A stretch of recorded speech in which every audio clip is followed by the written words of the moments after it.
Hey guys, thanks for tuning on in for this week's podcast. If you're new, hi, welcome to She Makes Sense, helping women understand who they actually are so they can live the lives they actually want. So, thank you for tuning on in for this week's episode. It is episode number 2 of my podcast, so I am still getting into the swing of things. I just recorded this intro several times, so I still haven't nailed that down from my YouTube days. I gotta get into figuring out how to do that. But I am recording this a couple of days late. I normally like to record, edit, upload all that stuff on Sunday, and today is actually Tuesday. So this is kind of a weird week. I'm going out of town for about 2 weeks. So I'm not sure what podcasting is going to look like over the holiday season. And then I just had like a really weird week last week and I didn't wake up on Sunday and wanting to do this. And that is my cat in the background if you hear her. So apologies for that. Should really put her not in here slash in the bathroom. I don't know. But yeah, so that's my cat Luna. So yeah, I will start with I guess a weekend review, I should say. So highs. We used to call these lows, but they're things that I might have missed the mark on and some goals. So one of the things that I am particularly proud of in my life is just how open that I am as a person. So I still want to share that type of stuff, even though I'm not doing videos. I'm going to share it on the blog, I'm going to share it in podcasts, things like that. So hopefully, not only do you guys come for the coaching moments that I will be providing these nuggets of wisdom, but also, you get to learn a little bit about me in the process. So I have a high that was kind of ended up being low. I'm not sure how much of a high this was, but I am very uncomfortable having fun. It's something I will talk about like all the time across all of my platforms. I struggle to have fun. I actually get like physical symptoms of anxiety and like stress triggers if I like go too much outside of my comfort zone and try to enjoy myself and have a good time because creating the world that I've created for myself and kind of undoing that with having a mental health disorder and looking around and being like, wow, the way I was living was not okay. And it's a very fragile ecosystem. So having to undo that is very scary. And in we'll say my past life, I wasn't very concerned about having fun. I was just trying to keep myself together. So we had a holiday party last week, and my boss, she's super cool. I told her like I have bipolar disorder. I get really, really stressed out around people. So, please just kind of work with me. I don't necessarily like doing a whole lot of sociable work things. I don't like staying late after work. Kind of happy to clock in and clock out and do a good job while I'm there and all that stuff. So she's been really flexible and has told me like I'm not going to make you go to anything. There were two parties that came up. One I skipped, and then the other one was this holiday party. So I told her like I'll go, I'll try and stay for the whole thing, but I also kind of want to leave like an hour into our meal. I'm ready to like pack up my stuff and go to the train station and go home. She's like, "Well, it's not going to be over by then." And I'm like, "Yeah, I know, but I kind of just want to go home." So anyhow, she told me it was up to me. I could stay, I could leave, I could do whatever. So I decided to stay. Y'all, I was so stressed out trying to just sit there and make small talk with people I didn't know and look like I was enjoying myself and eating the little bit of food that I could eat from having my surgery. Like I was miserable, and it wasn't just like miserable for the sake of being miserable. Before I started taking my medication, I would get really bad social anxiety. And when I was going through the development program for the company I work for now, I would like try and just struggle throughout the week. And then on the weekends, I would stay home for 2 days. I didn't want to go outside. I was stressed out about people. I thought I was like super paranoid. It was really hard for me to function. Hi, cat. It was really hard for me to function as a human being on the weekends. And oftentimes I didn't. I just would like lock myself in my room or my apartment for 2 days at a time. So I say all that to say, like, if you know somebody and they struggle with being around people or they have social anxiety, like it is real. Like, don't knock it. I'm not saying don't knock it till you try it, but it is a very real thing. So just have a little kindness towards them.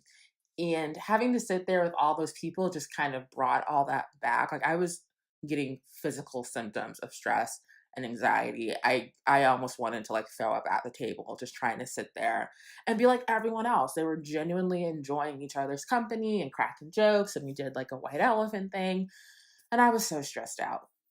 So one thing with bipolar disorder I've realized is that it's kind of like opening Pandora's box sometimes. Like, it only takes one small thing to throw everything else off balance, but it's hard to wrangle it all back together. So, that holiday luncheon was actually very traumatic for me. And then it just kind of threw off the rest of my week up until now. It's almost like a week later. It's just been like kind of all over the place. My medications getting adjusted and all that. So, my high for that experience was in my coaching program, we talk about like being vulnerable and being open to a new experience and growing what you go through. So my high was that I allowed myself to say like, hey Ansley, this is very vulnerable for you to try and have fun and to be around people that you don't necessarily know and all that. So I'm very proud of myself for doing that. So yeah, that was that was a good thing.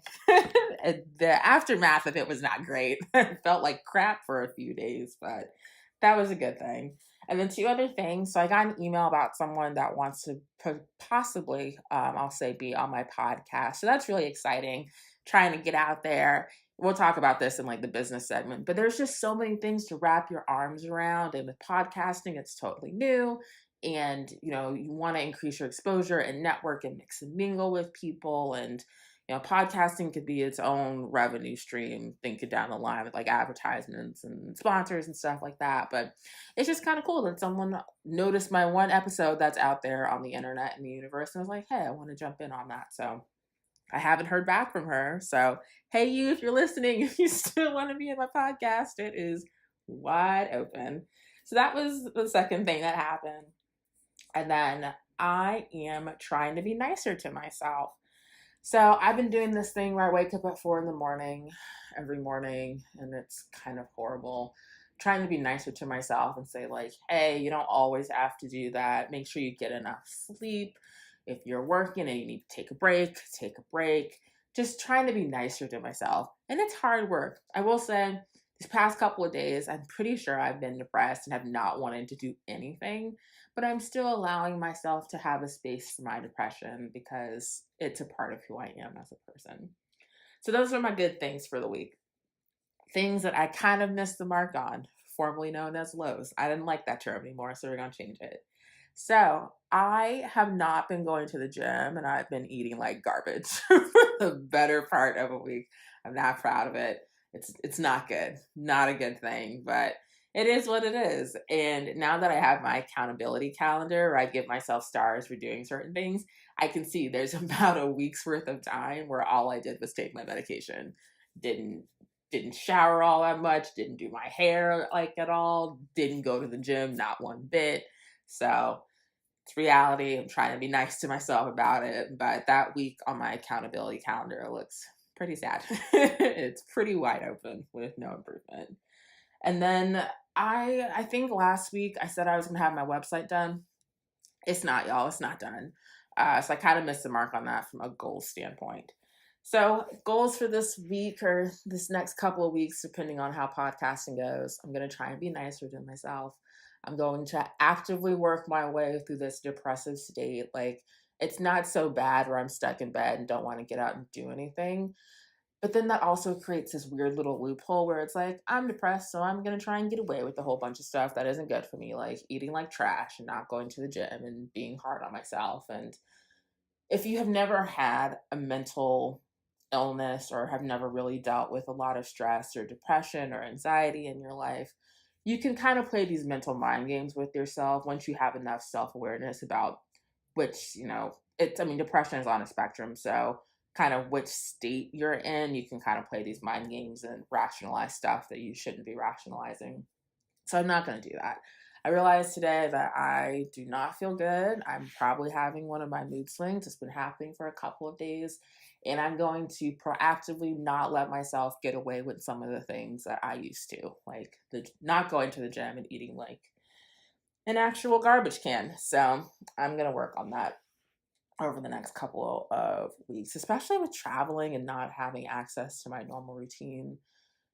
Just going to try my best. So, those are my major goals. Right now, I am business planning slash working on my accountability and trying to take just more ownership of my life and play more of an active role. So I'm working through business planning, gonna set some goals, gonna not avoid my accountability partner for this month and reach out to her. So those are some things that I'm working on. All right, so that is my recap of the week and my outlook ahead, some business terms for y'all. Alrighty, so for my coaching moment slash lesson of the week, I'm going to steal a little bit of this idea from another podcaster. His name is Case Kenny. He has a podcast called New Mindset Who Dis. I think he recently turned 30, so he's a 30 something now. He does swear quite a bit in his podcast, which is fine.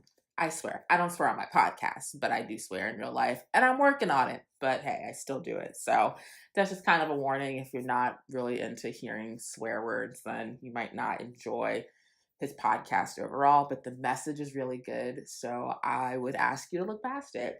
But anywho, we were talking about something that he mentioned on his podcast and something that kind of it ties into my business note for the week, and it's taking accountability for making decisions for yourself. So a few warning signs I'll say if you're thinking like, "Hey, I'm pretty good at making decisions for myself. This doesn't apply to me. What is she talking about?" So I'm going to give you some couple of examples just to double check and see if you fall into this boat or not. So here's example number one. Like, do you feel like you live your life for other people? Do you feel like what they say matters more than what you actually think? So just think about that. Like, think about over the past couple of weeks, when have you put someone else's thought above your own?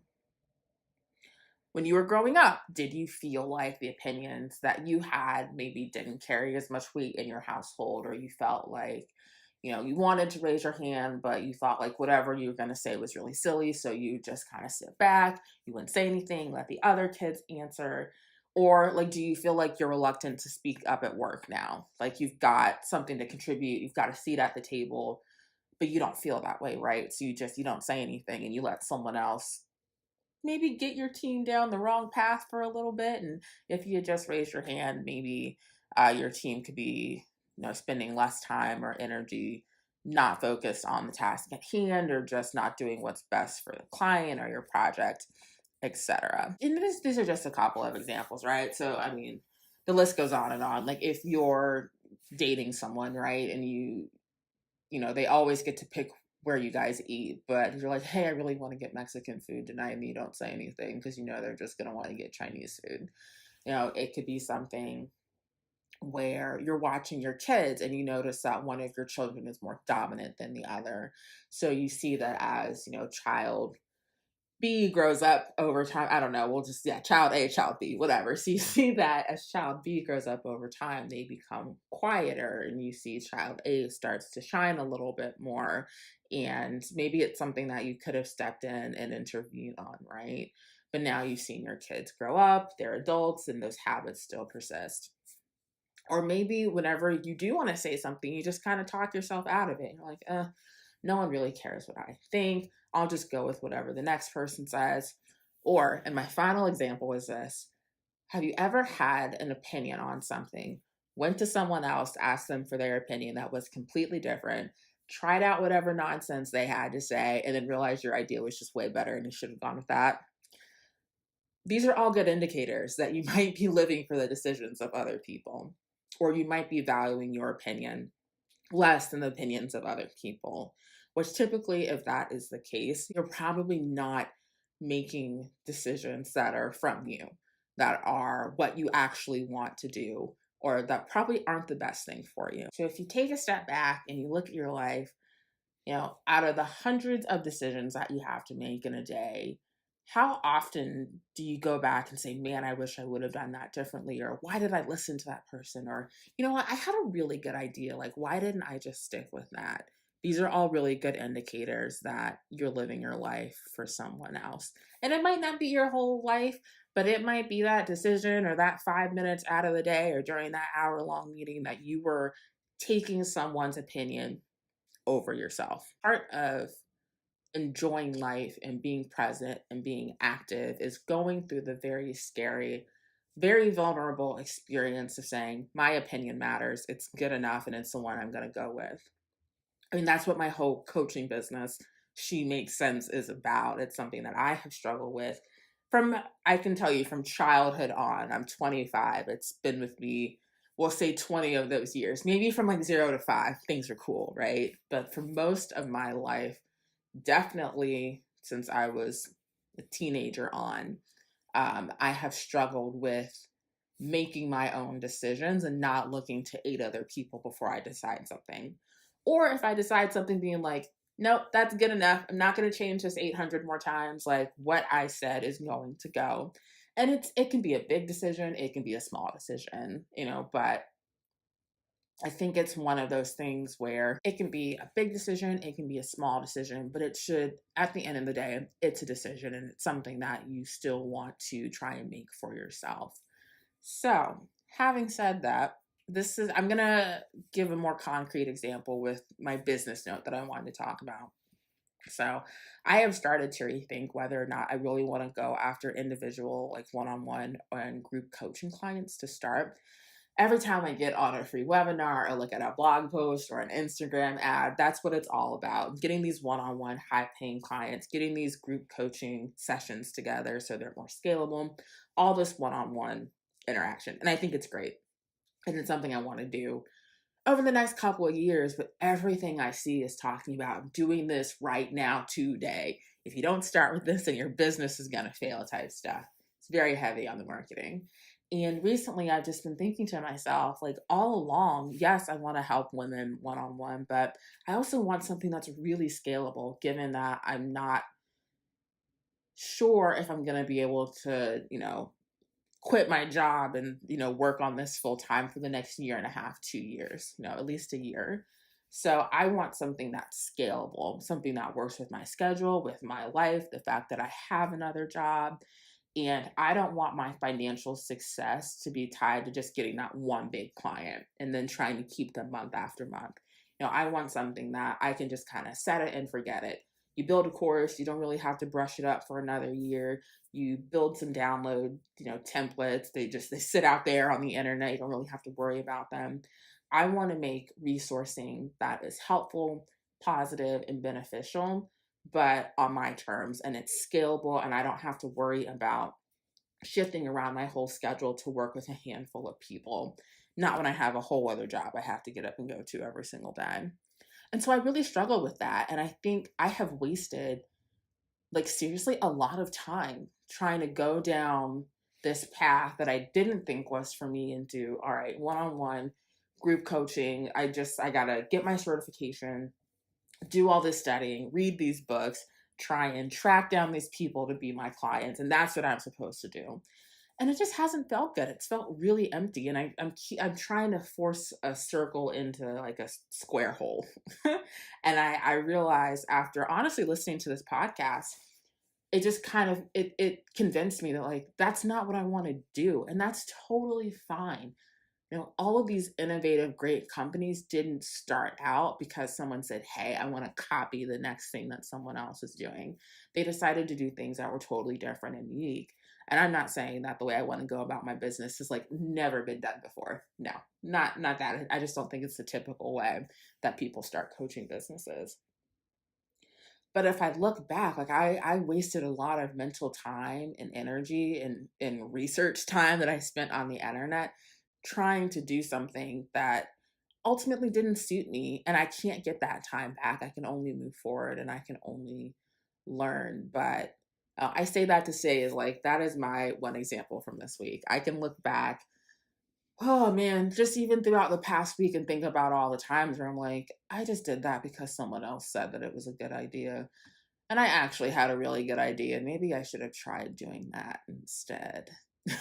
Like, I've had so many of those thoughts for the past week.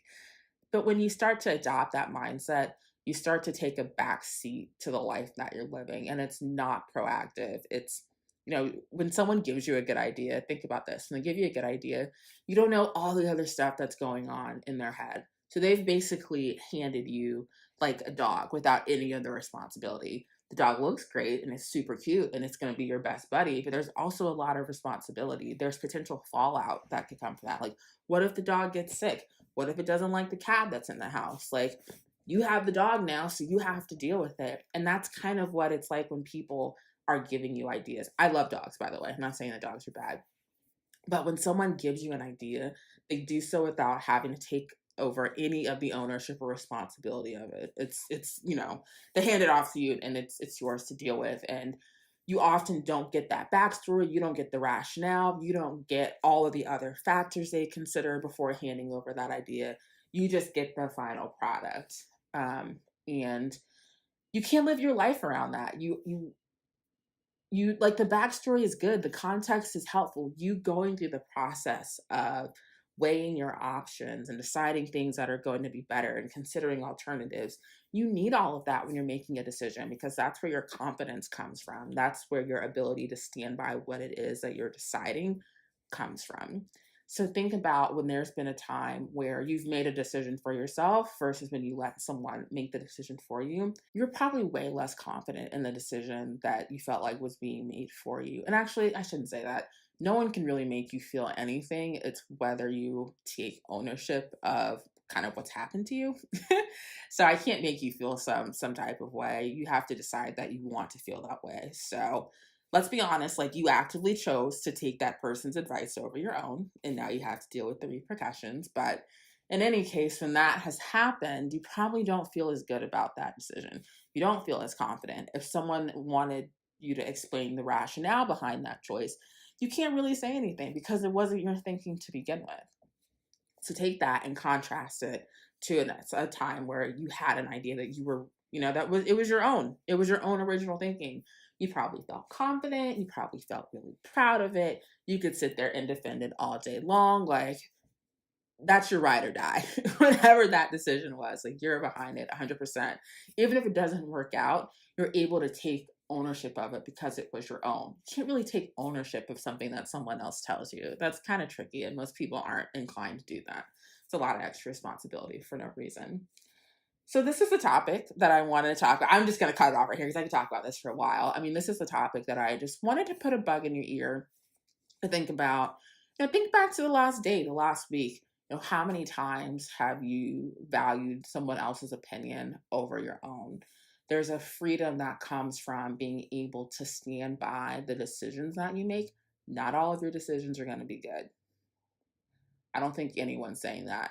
I'm certainly not saying that. But when you're able to take accountability for the decisions that you make, one, it helps you weigh your decisions with a little more weight because you're taking responsibility of them. You're stepping up and saying, I, insert name here, I'm going to own whatever it is that I'm about to do and accept whatever outcomes and responsibility come from it.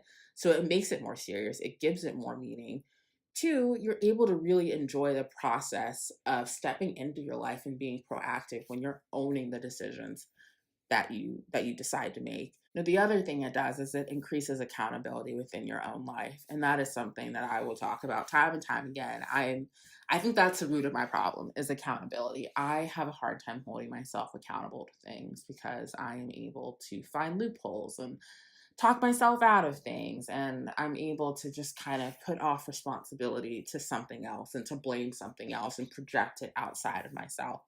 So when you decide to listen to your own voice over the voice of other people, it forces you to take accountability. It forces you to step up to the plate. Now, I'm not saying, if this is something new to you, stop what you're doing and, change your complete way of thinking and adopt this to every new decision that you're going to make. No, it's good to consult people. It's good to have a group of people you can go to and bounce ideas off of. But ultimately, you shouldn't be deciding something because, you liked what the other person had to say or what they said sounded a little bit better. And, if all else fails, if that's what you're going to do, like, really pick that person's brain, understand their thinking, and to say behind that decision, do I really agree with how this person thought about it? Like, am I comfortable with assuming the same line of rationale, the same line of reasoning?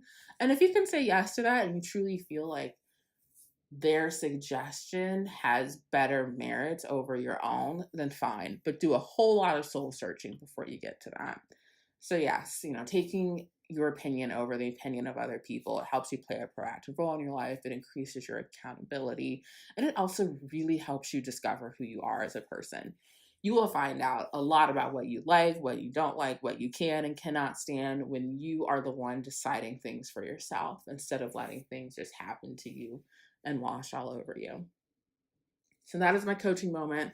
Hopefully I'm getting better at this. I don't feel like I'm completely out of breath right now, but before I wrap up this week's episode, I gotta like wind this down a little bit better. I'm still getting used to this, but I wanted to talk about just kind of another business note. So I think going back to my idea of doing more scalable things to start out with first, I'm thinking about writing a book. And so I've decided that I'm going to write it. I'm going to write a couple of different books. They're not going to be super long, but I do want to do like a memoir day in the life of someone that's like kind of like me and show like just do it in like a very visual way. So show some Instagram posts, some dating stuff. I jot down notes all the time, so like scanning that stuff in and just making it kind of funny because I think a lot of the things that happen to me are comical and ridiculous, but just doing some sort of a visual diary. So I'm excited about that. And then I wanted to do like a practical self help book for people that struggle with bipolar disorder or depression or anxiety. That one's gonna take a little bit more thinking, but I think those are two books that I want to read. Yeah, I want to read them. I want to read them after I write them. So those are two books I'm going to work on. And then I'm really excited for business planning.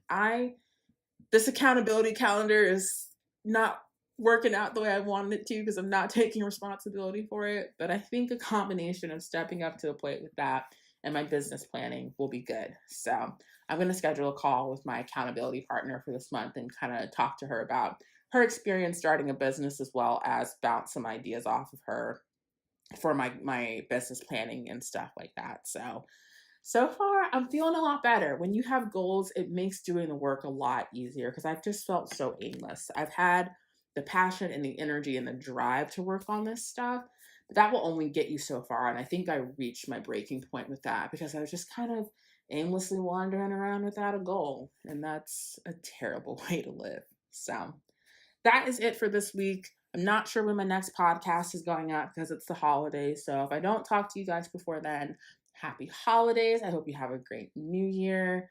I need to dust off my Instagram and post some more stuff there. So maybe I'll do that over the next couple of weeks.